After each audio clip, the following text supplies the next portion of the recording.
اخطاء كل مصمم مبتدئ بيعملهم في تصميماته. بارت 3. وهنا انا بتكلم عن الزحمه البصريه، الاوفر ديزاين.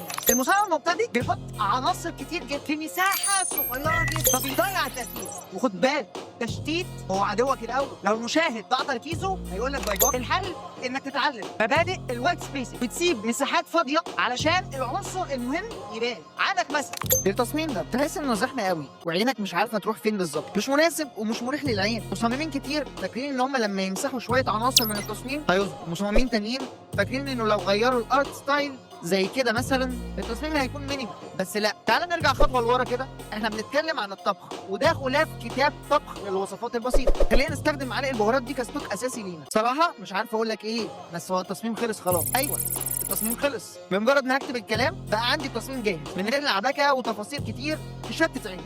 بس يا صاحبي كده انت اتعلمت تستغل مساحاتك وما تنساش زحمه.